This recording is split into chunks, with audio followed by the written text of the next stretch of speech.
Born in the Caribbean, jewel in the sea. Saba's coral reef needs help from you and me. The Conservation Foundation is working day and night to keep the corals healthy and shining ever so bright.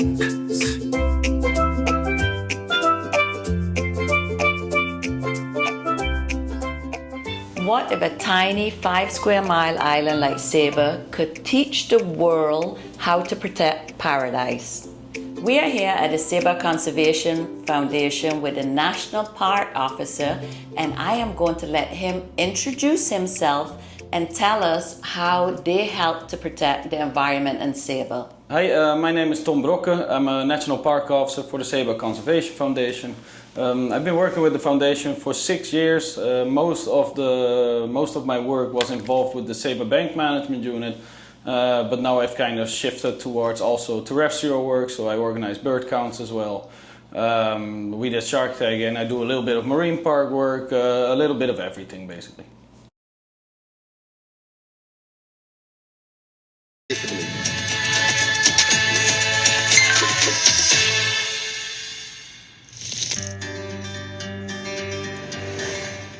So my name is Tom Brokke and I'm a Senior National Park Officer for the Saba Conservation Foundation.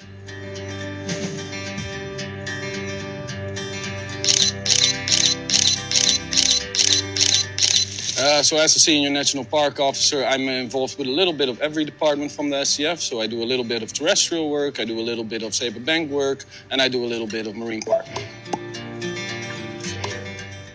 For me, what I enjoy most about my job is the diversity of all the different things that I get to do. So one day I'm out on the trails, the next day I'll be out on the water, driving researchers around in the marine park, or being on the Saba Bank out with the fishermen. So for me, it's mostly the diversity of my job. So of course, if we do trail work, we maintain the trails, and a lot of the tourists come over here for hiking the trails. Also the marine park, we maintain the moorings, so the dive boats can go on those moorings, so a little bit of everything like that. That Saba, in my opinion, has one of the most beautiful nature in the Caribbean. Whether it's from the marine park or the top of the mountain, it's just beautiful around here.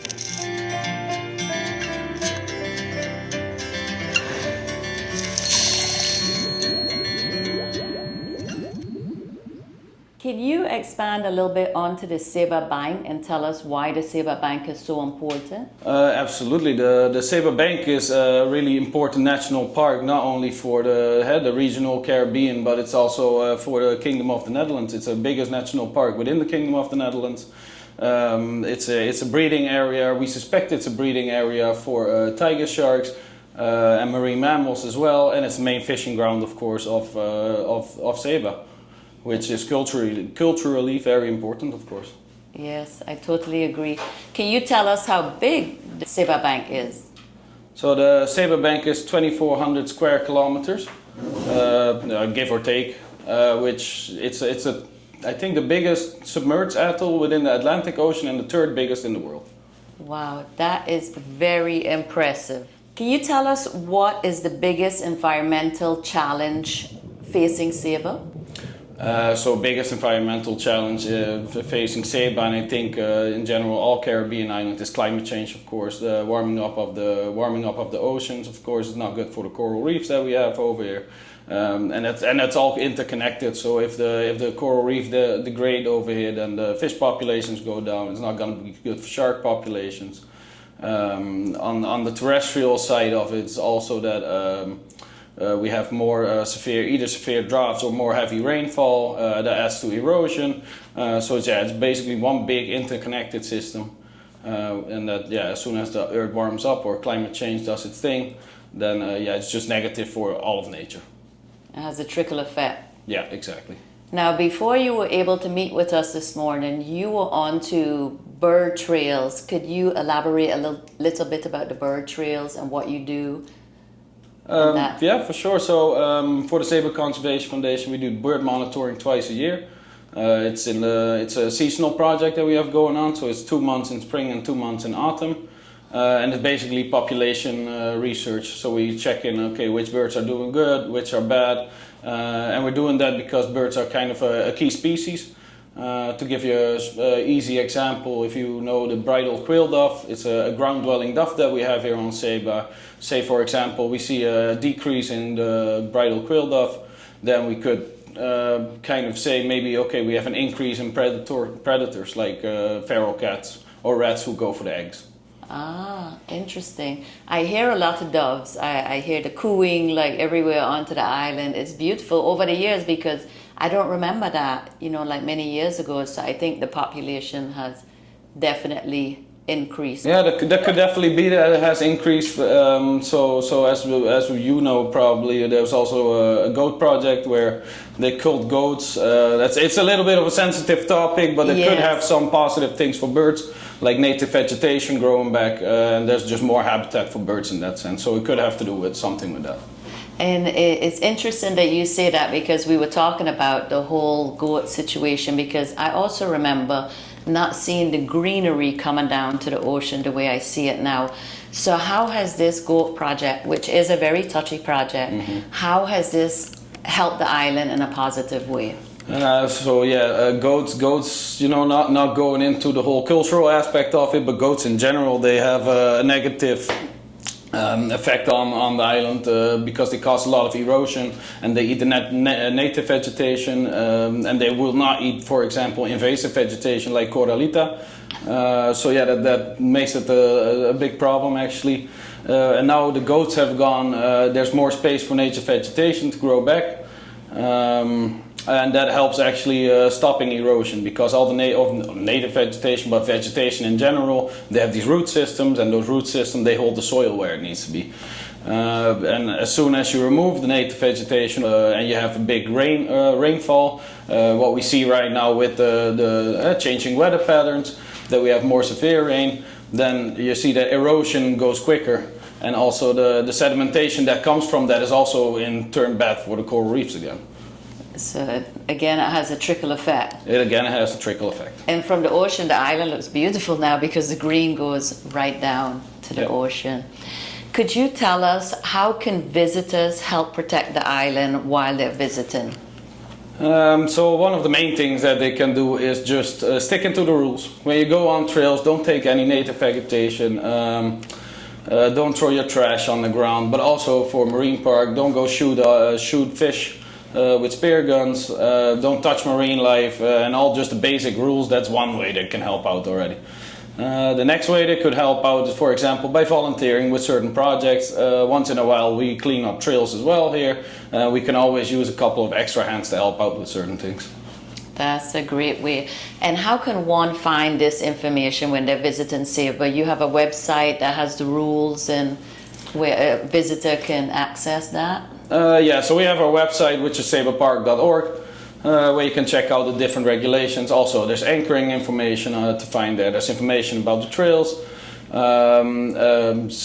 can just check out the website. They can also come to our office down here in the harbor where they can ask that information. Or we have, of course, the trail shop at Windward side. And by the trail shop, you can also get your visitor information.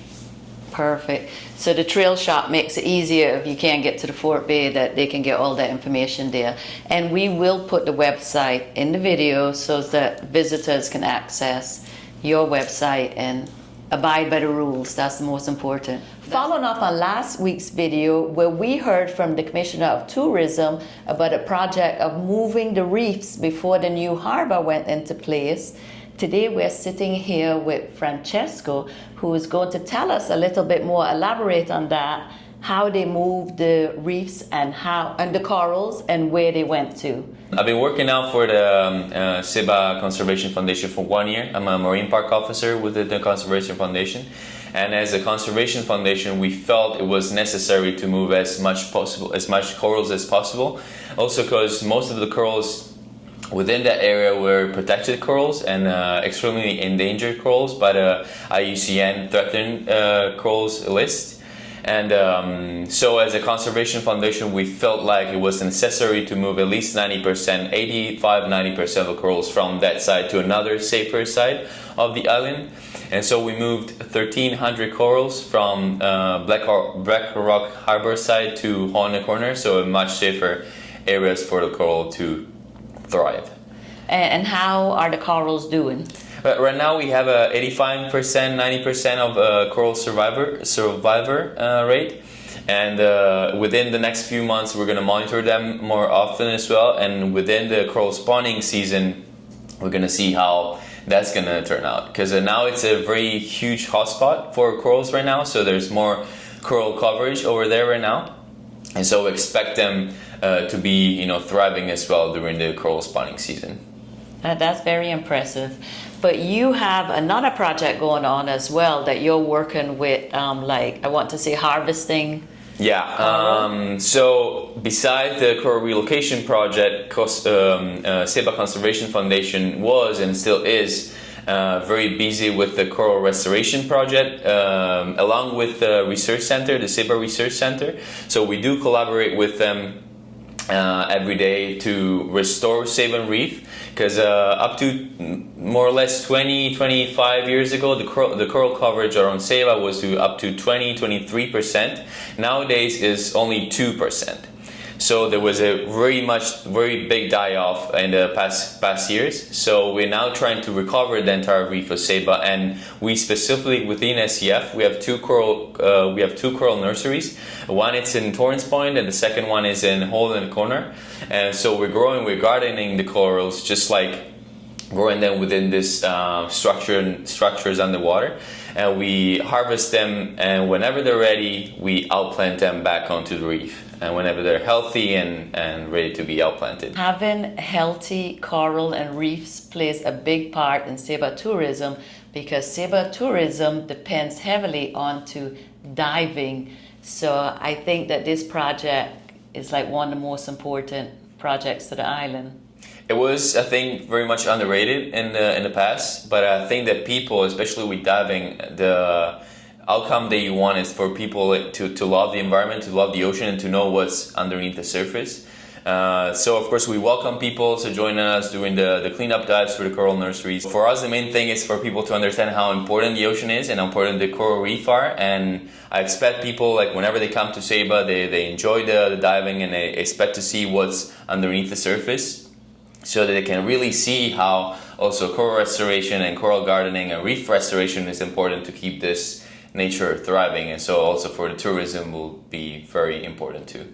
I totally agree, because Saba has been written up many times as a great dive destination. So I think, we have these tourists coming in. This is a very important project. Now, did you say that you can volunteer for these projects? So we do accept volunteer. We have a volunteer group chat that we reach out to every at least once a month. So we reach out to them, and whenever someone can join us, at least it needs to be an advanced diver. So that's very welcome. And then at least once a month again, we go out, we clean the nursery, and we make sure that all the corals are thriving and all the structures are maintained. Interesting. And how does one volunteer? Through your website or? Yeah, so as Tom was saying before, either through the website or most likely it's even better to come here down the harbor and check it out inside here, the office. And we're here ready for telling them the time and whenever it's possible, and then they can join us.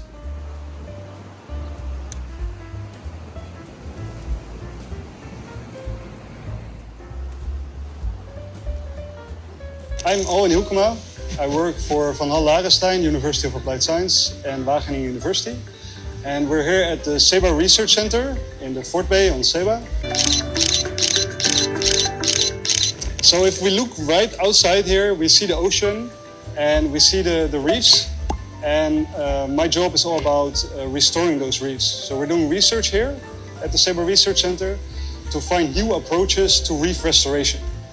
Coral reefs are super beautiful, and we have a lot of those around Saba and on the Saba Bank, but they're also highly threatened. And one of the problems we have here is that the corals get overgrown with algae.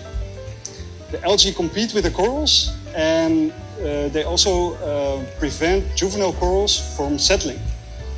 We actually have way too much of those algae, and that's because we don't have enough fish and sea urchins and crabs that eat the algae. So what we do here at the Saba Research Center, we try to cultivate those species, so mostly sea urchins and crabs, and also whelks, marine snails, to be able to put them out on the reefs so they can graze away the algae, and corals have a higher chance to survive and to grow and to keep the reefs beautiful as we like them.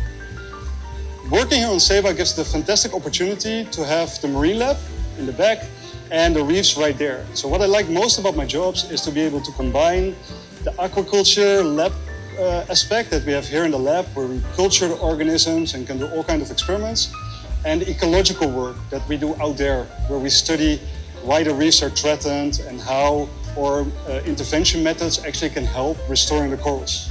So that's what I like most about my job, the combination of being outside and inside here.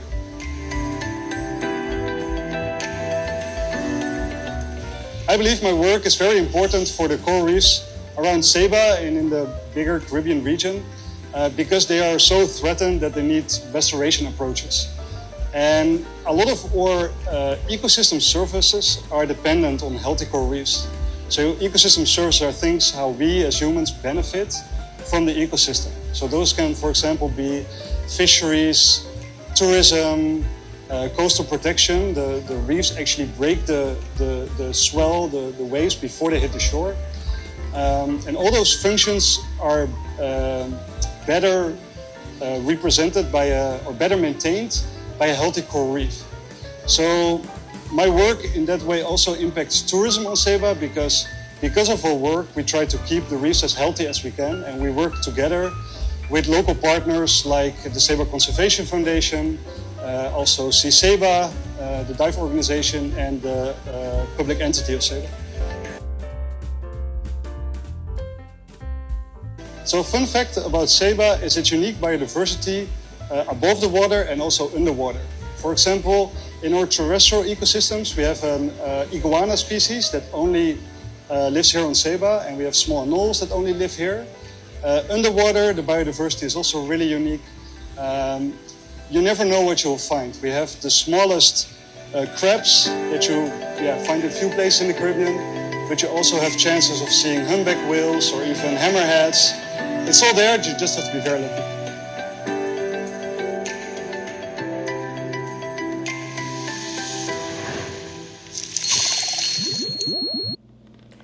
Tom is so into conservation that together with his wife, they have this adorable place that you have to visit in Saba because it fits right into the rainforest. What inspired you to have such a nature-like little spot? Over the years since I've been working here, we always had that spot behind the trail shop as where we did the staff barbecues, and then my boss came up with an idea, hey, maybe we can make a little cafe out of it. And then he wanted to run it himself first, and my wife already had so much experience in the hospitality world that I was like, well, maybe hey, could me and my wife take this place and do something with it. So then we got it, my boss said yes to that, and since then we kind of tried to make it into this little spot, nature spot, where people can just come, have a little drink with local ingredients. Like some of the ingredients we use are actually grown in the botanical garden, like right at the spot, and so we wanted to have people experience like the rainforest and a relaxing vibe. There's just a little soft background music. You can see some of the native birds from our deck, from the viewing deck, and there's hummingbirds flying around all the time. So yeah, no, it's definitely worth coming to have a look at the place. Absolutely. We love it, and we like the nature part of it, and it's right off the main road, so it's so easy accessible, but you feel like you're in the rainforest. And speaking of birds, could you tell us what the name means? What does colibri mean? So colibri is actually the Amerindian Indian name for a hummingbird. It's also the Spanish name for a hummingbird. It's a Dutch name for a hummingbird, and it's also the German name for a hummingbird. And since Italian name too. sorry, Italian. and the Italian one too. So yeah, my wife is Colombian, so that works. I'm Dutch, that works, and my boss is German, so that worked too. So we were like, and then the hummingbirds that we always have flying around there. So we were like, all right, I guess it's gonna be Kibri Cafe. Perfect name, perfect spot. We love it. Hi, my name is Lisette, and I am the manager of Kibri Cafe. Welcome to Saba.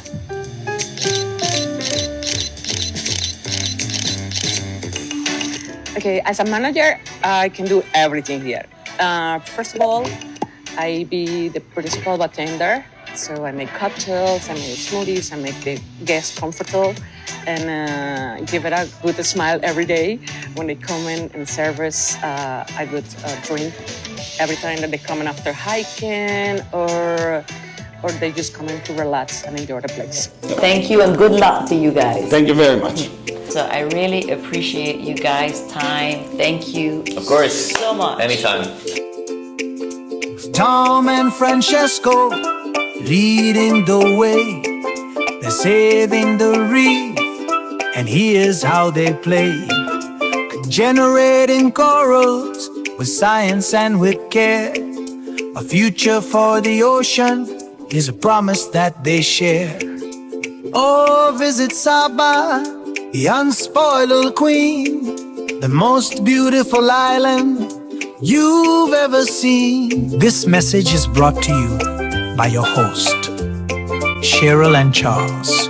They invite you to discover the magic beneath the waves. Learn, explore, and fall in love. Caribbean dream, the unspoiled queen.